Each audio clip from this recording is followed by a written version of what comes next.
Halo semuanya, di video ini gue cuma sekedar info ya. But sekali lagi gue mau banyak-banyak terima kasih buat Bang Avenji sama Bang Salman Syabani terutama. Ini PC udah jadi, udah gue rakit.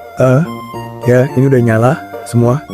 Ya ini yang nyala tuh tinggal lampu bootnya aja. Karena simple ya, gue belum pasang SSD-nya. Ini cuma sekedar gue testing doang, nyala atau enggak. Oke, udah beres semua nyala. Puji Tuhan dan ya.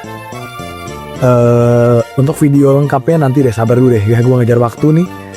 Gue cuma mau kasih tau info doang. Untuk speknya, pokoknya ini pakai Ryzen 5 3600 A380, RAM-nya 2x8GB, DDR4, power supply MSI AMG, I think standar kayak gini. Ya ini, ya sementara dulu deh. Ya so yaudah, semoga video ini bermanfaat. Ciao, thank you.